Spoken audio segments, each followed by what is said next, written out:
नुमान,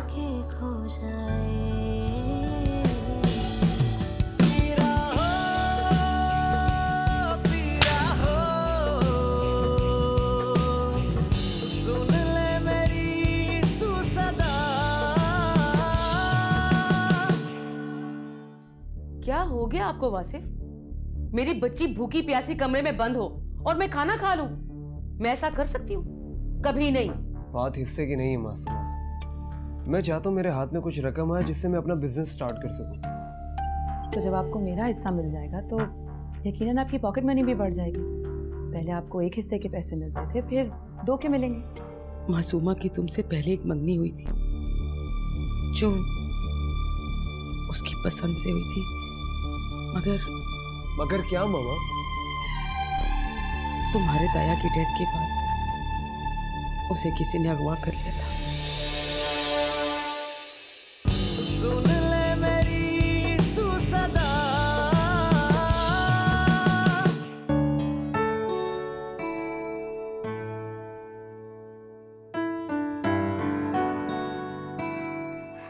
ये लो, बना दिया मैंने आटा। अरे ये आपने क्या किया? ये आटा है या लई? इससे रोटियां कैसे बनेगी? मैंने तो वही किया है जो तुमने मुझे बताया था। तुमने ही तो कहा था कि आटे में पानी मिलाते जाना और उसको मिक्स करते रहना। मैंने वैसे ही मिक्स किया है। अरे तो पानी भी उतना ही डालती कि इसके पेड़े बन जाते। आपने तो इसे बहुत पतला कर दिया। ये तो ठहर भी नहीं रहा।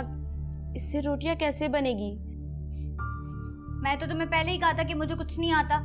बीबी जी सीखेंगी तो आएगा ना। इतने फालतू काम सीखने का ना मुझे कोई शौक नहीं है। अब तुम खुद ही इसको ठीक करो, मैं जा रही हूँ। नहीं बेगम साहिबा, रोटियां तो आपको बनानी होगी, वरना साहब आकर मुझ पर गुस्सा करेंगे। अरे तो उनको बताएगा कौन? तुम बस उनसे कह देना कि आटा सारा ने गूंदा था और रोटियां भी सारा ने बनाई थी। किसी को पता नहीं चलेगा और इसी तरह तुम्हें डांट भी नहीं पड़ेगी। नहीं बीबी जी, मैं झूठ नहीं बोल सकती। ऐसा करती हूँ, इसमें और आटा डाल के इसे सख्त कर देती हूँ, फिर आप आराम से रोटी बना लीजिएगा। मुझे नहीं करना कुछ भी भाई, तुम ही करो। कब से मैं काम कर रही हूँ, मेरे हाथों में दर्द हो गया है। कहाँ मुसीबत में फंस गई हूँ यार। अब इस लई का क्या करूंगी मैं?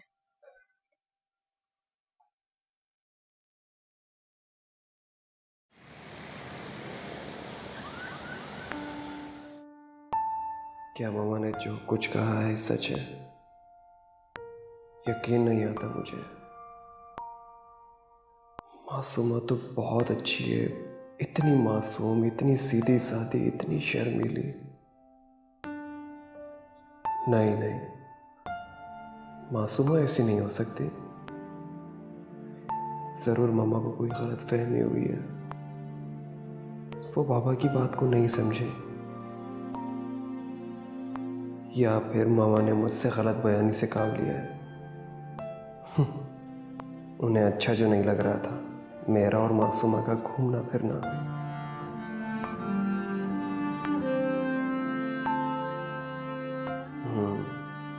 यही बात होगी।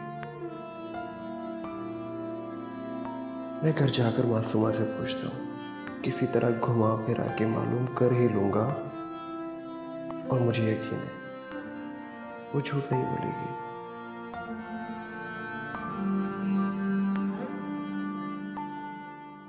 मामा, मैंने सारे काम किए जो भी शाजिया ने मुझे बताए थे।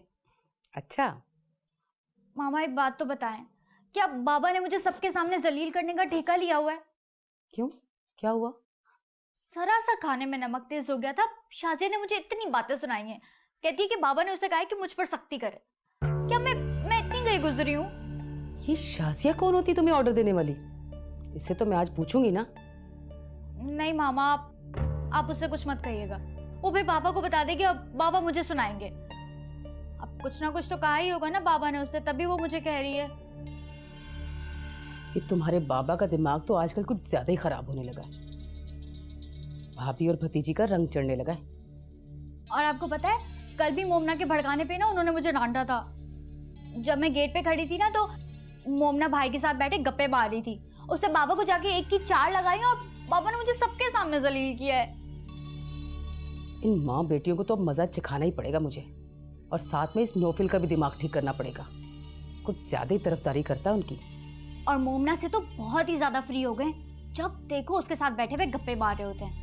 मैंने कहा मुझे पढ़ा दो तो मुझे पढ़ाया नहीं, और जब देखो उसे पढ़ाते रहते हैं। कहती तो तुम ठीक ही हो, नौफिल को अब समझाना ही होगा। मामा, ये क्या मुसीबत हमारे सर पे आ गई है? हमने क्यों उन लोगों को अपने घर में जगह दी है? जब आई थी तभी निकाल देती ना।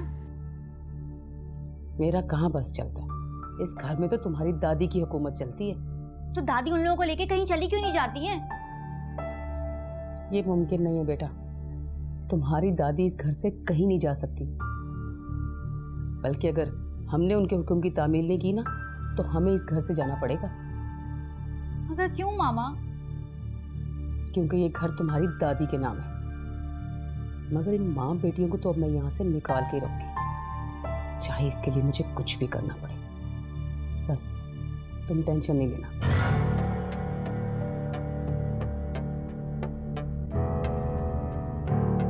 नौफिल, मुझे इस तरह से बाहर मिलना अच्छा नहीं लगता। जब हम दोनों एक ही घर में रहते हैं तो इस तरह पब्लिक प्लेसेस पे मिलने की क्या ज़रूरत है? घर में सबके साथ होते हुए पर सबके सामने। और वैसे भी मैं तुम्हें इस तरह जी भर के नहीं देख सकता, अपने दिल की बात नहीं बता सकता। देखो नौफिल, हम दोनों के दिल में एक दूसरे के लिए जो फीलिंग्स हैं वो हम समझ सकते हैं, तो फिर उसे बार बार बोलने की क्या ज़रूरत है? और वैसे भी तुम्हें पता है, मोहब्बत एक बहुत खूबसूरत जज्बा है, लेकिन इसका बार बार इजहार करने से ना इसकी खूबसूरती कम हो जाती है। मुझे ऐसा नहीं लगता। इनफैक्ट बार बार इजहार करने से ये रिश्ता और मजबूत होता है। ये एक छोटा सा जज्बा इंसान को जीने की उम्मीद पैदा करता है। तुम ऐसा कैसे सोचती हो? देखो नौफिल, इस वक्त हम जिस सिचुएशन में है ना, मोहतात रहना हमारे लिए बहुत ज़रूरी है। तुमने अभी अपना करियर शुरू किया और मैंने अपनी पढ़ाई शुरू की, तो हम दोनों ने दिल लगा के मेहनत करनी और फिर अपनी मंजिल तक पहुंचना।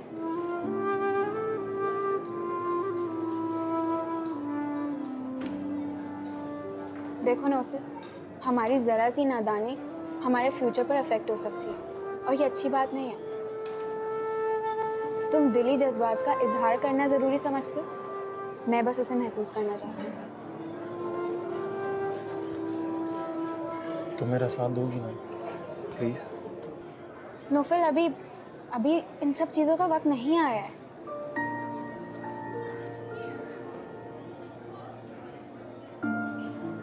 लेकिन एटलीस्ट कोई वादा तो करो मुझसे। देखो नौफिल, वक्त और हालात इंसान को कहीं से कहीं पहुंचा देते हैं, और फिर मैं एक लड़की हूँ, वादा कैसे कर सकती हूँ फिर? लेकिन मैं तुम्हें एक बात का यकीन ज़रूर दिला सकती हूँ, अगर मुझे कभी इंतखाब का हक दिया गया ना, तो मेरा इंतखाब तुम होगे। Really?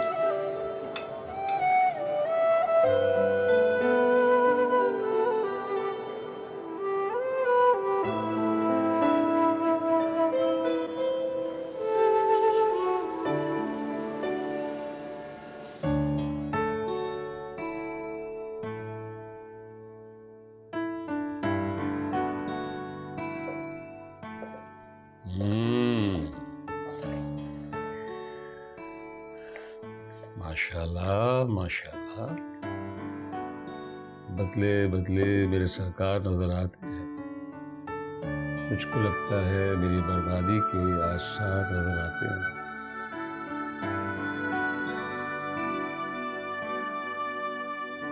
सोचा मेरे शौहर बहुत दिनों से परेशान है,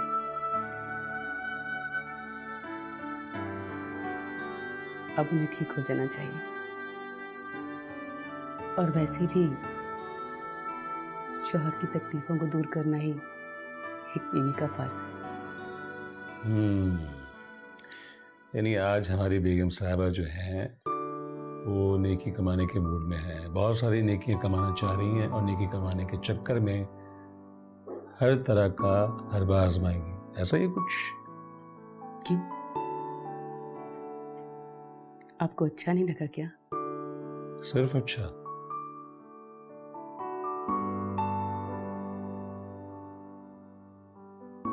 बहुत अच्छा लगा।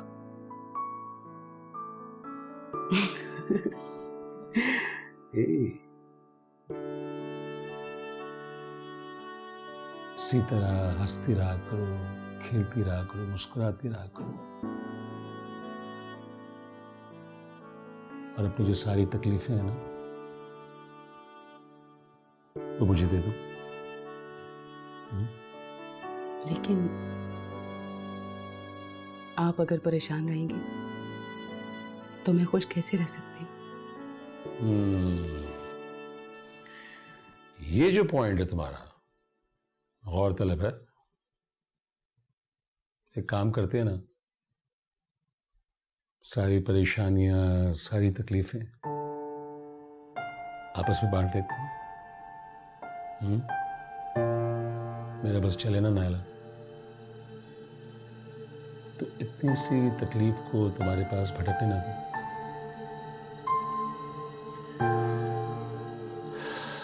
मगर क्या करो, बच्चे बड़े हो गए, जिम्मेदारियां बढ़ गई। मैं तो घर से बाहर रहता हूं, लेकिन घर के अंदर जो भी परेशानियां हैं, जिम्मेदारियां, उन सबको तुम ही फेस करती हो। And I understand this. आपकी मोहब्बत अगर मेरे साथ है ना, तो मैं कुछ भी फेस कर सकती हूँ। मेरी मोहब्बत तो हमेशा से तुम्हारे लिए नायला।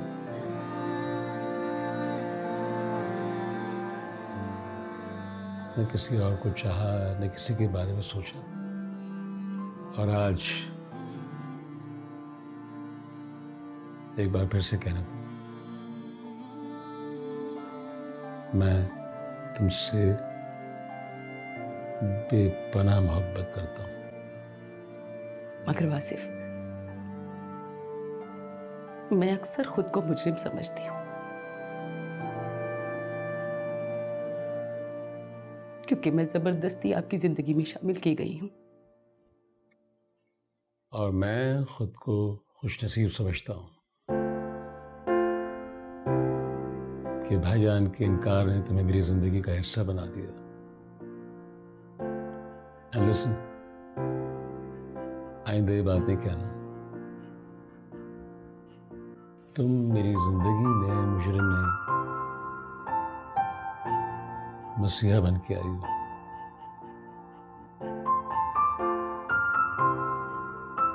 जिसे तुम जबरदस्ती कहती हो, वो जबरदस्ती नहीं, मेरी खुशबख्ती है।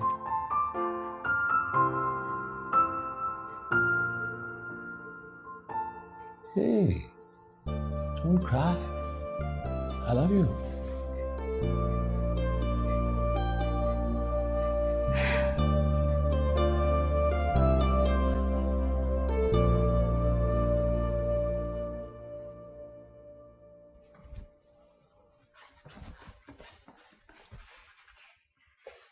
भाभी, आप यहाँ इस वक्त अकेली? सब खैरियत तो है ना? हाँ, वो नुमान अब तक नहीं आया ना, उन्हीं का इंतजार कर रही हूँ। क्या भाई अब तक नहीं आए? मगर बाबा तो कब के आ चुके हैं। हाँ, वो एक्चुअली अपने दोस्तों के साथ थे। मैंने उन्हें फ़ोन किया था, उन्होंने मुझसे कहा कि लेट हो जाएंगे, लेकिन इतनी देर हो जाएगी ये नहीं बताया था। तो दोबारा कर लें कॉल भाभी। किया है, पर उनका फ़ोन बंद जा रहा है। हो सकता है चार्जिंग खत्म हो गई। आ रहे होंगे रास्ते में, और वैसे भी आपको पता है आजकल ट्रैफिक ज़्यादा होती है। अरे भाभी, आप परेशान ना हो, आ जाएंगे भाई, आप रूम में चल के बैठे। अब नहीं, मुझे बहुत घबराहट हो रही है नौफल। इतनी देर तो कभी उन्होंने नहीं लगाई है, आज काफ़ी देर हो गई। भाभी, ये तो उनकी पुरानी रूटीन है, अक्सर लेट आते थे और कभी कभार खाना भी बाहर से खाते थे। और वैसे भी माशाल्लाह उनके दोस्त बहुत ज़्यादा हैं, हर किसी से मिलते हैं तो थोड़ा लेट हो जाते हैं। और आज किसी से बहुत अरसे बाद मिले होंगे तो उसने पकड़ के बैठा लिया होगा। और वैसे भी शादी के बाद तो उनकी रूटीन ही चेंज हो गई है, जल्दी आना, सबके साथ खाना खाना। और भाभी, ये सब कुछ आप ही की वजह से होगा। तो वैसे भी कभी कभार तो छूट दे देनी चाहिए। आप जाएं अपने रूम में रेस्ट करें, टेंशन ना लें, भाई आ जाएंगे। तुम फिक्र मत करो, मैं चली जाऊंगी, तुम जाओ। ठीक है।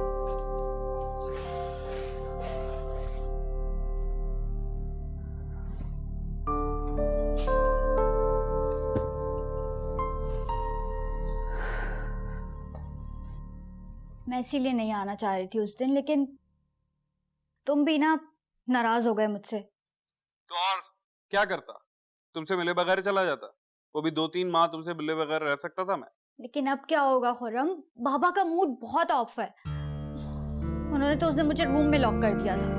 क्या वाकई? हाँ, वो तो मामा ने उन्हें समझाया, तब जाके उन्होंने मुझे रूम से बाहर निकाला और खाने को दिया है। सो सैड सारा। आई एम सॉरी, मुझे मालूम नहीं था कि तुम्हारे बाबा इतने पुराने ख्यालात के हैं। आजकल तो लड़कियां अकेले यूरोप टूर्स पे जाती हैं और तुम्हारी घर से निकलने पर पाबंदी है। मेरे दादा जान है ना, बहुत उसूल पसंद इंसान थे। उन्होंने अपने घर का एक निजाम बनाया हुआ था जिसे अब बाबा फॉलो कर रहे हैं। खैर, जो होना था वो हो गया है। बस अब दुआ करो कि बाबा मुझ पे से ये पाबंदियां हटा दे, वरना इस दफा अगर तुम आए ना तो मैं तुमसे मिल नहीं सकूंगी। ये क्या कह रही हो सारा तुम?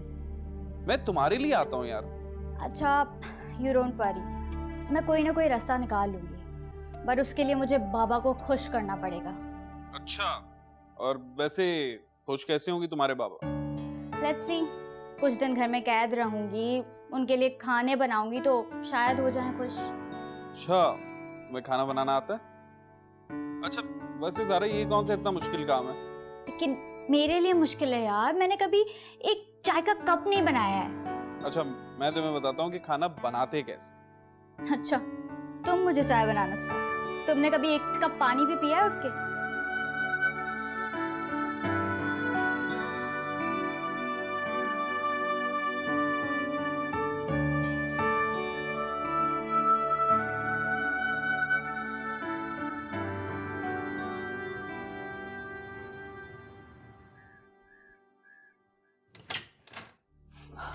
आ गए आप?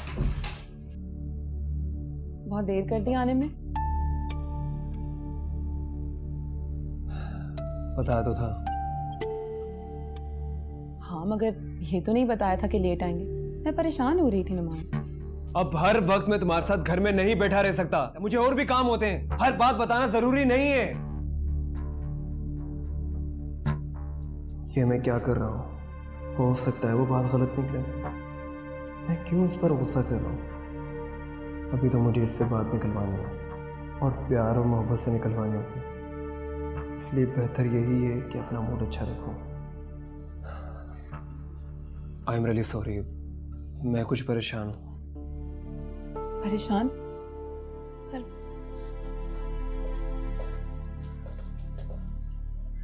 क्या बात है नुमान, आप मुझे तो बताएं। मेरे करीबी दोस्त के साथ किसी ने धोखा कर लिया। अल्लाह खैर करे, किसने किया धोखा? उसकी बीवी ने। वो शादी से पहले किसी के साथ चक्कर चला के मंगनी कर चुकी थी और उसका शौहर बेचारा उसे पाक दामन और पाकीज़ा समझता है। और फिर एक तकलीफ दे इंकिशाफ उसके सामने आ गया।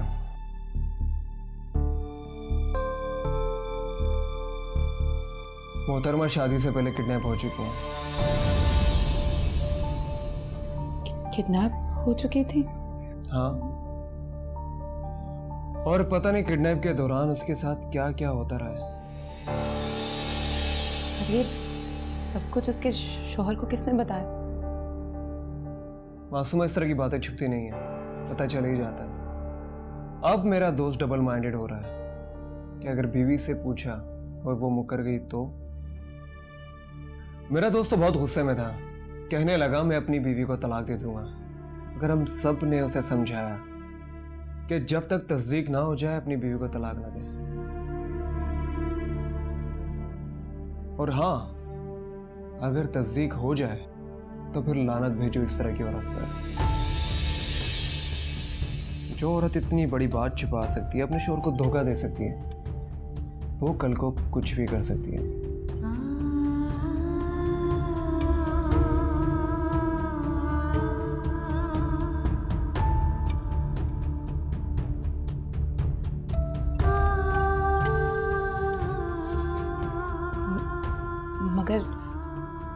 ऐसे फैसले जज्बाती होकर नहीं किए जाते नुमान। हो सकता है उसकी बीवी की कोई मजबूरी हो। औरत फरेब, धोखा और बेवफाई का दूसरा नाम है। अगर उसकी बीवी ने धोखा किया है तो उसे सजा मिलनी चाहिए।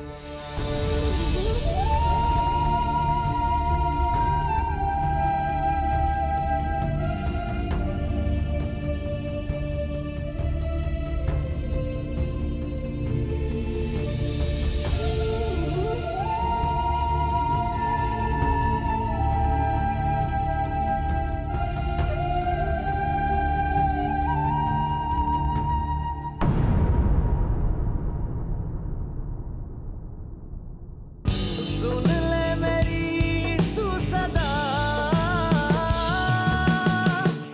बेटा ऐसे कैसे हो सकता है? नौमान को उस बारे में कुछ नहीं पता, बल्कि इस घर में भी किसी को कुछ नहीं पता। यही तो मैं भी सोच रही हूँ अम्मी। जब नौमान मेरे बारे में कुछ जानते ही नहीं है तो वो मुझे वो सारी कहानी क्यों सुना रहे थे? कहीं वासिफ ने तो नहीं बता दिया? क्या चचा जान को मालूम है ये सब? हाँ बेटा, मैं और तुम्हारी दादी जान एक दिन बात कर रहे थे तो वासिफ ने सुन लिया। लेकिन वासिफ ने वादा किया था कि नौमान को कभी भी पता नहीं चलेगा। मगर अब नौमान सब सुन चुका है।